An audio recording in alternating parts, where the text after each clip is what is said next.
தூக்கத்தில் காண்பது மட்டும் கனவு அல்ல.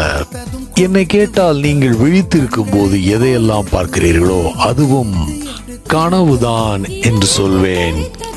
தூக்கத்தில் கண்களை மூடிக்கொண்டு காணும் கனவுகள், விழித்திருக்கும் போது கண்களை திறந்து கொண்டு காணும் கனவுகள், இரண்டுமே கனவுகள் மட்டுமல்ல, அர்த்தமில்லாதவையும் கூட. நம்மில் பல பேர் காண்கின்ற கனவில் ஏதோ அர்த்தம் இருக்கிறது என்று நினைக்கிறோம். அதனால்தான் சைக்கோ அனலிஸ்டுகளுக்கு உலகம் முக்கியத்துவம் கொடுக்க ஆரம்பித்தது. அதற்கு மக்களின் முட்டாள்தனம்தான் காரணம். தாங்கள் காண்கின்ற கனவிற்கு ஏதோ ஒரு மிகப்பெரிய அர்த்தம் இருக்கிறது என்று நினைக்கிறார்கள். வாழ்கின்ற வாழ்க்கைக்கே இங்கே ஒரு அர்த்தமும் இல்லை. இந்த லட்சணத்தில் கனவிற்கு வேறு அர்த்தம் உள்ளது என்று நினைக்கிறார்கள்.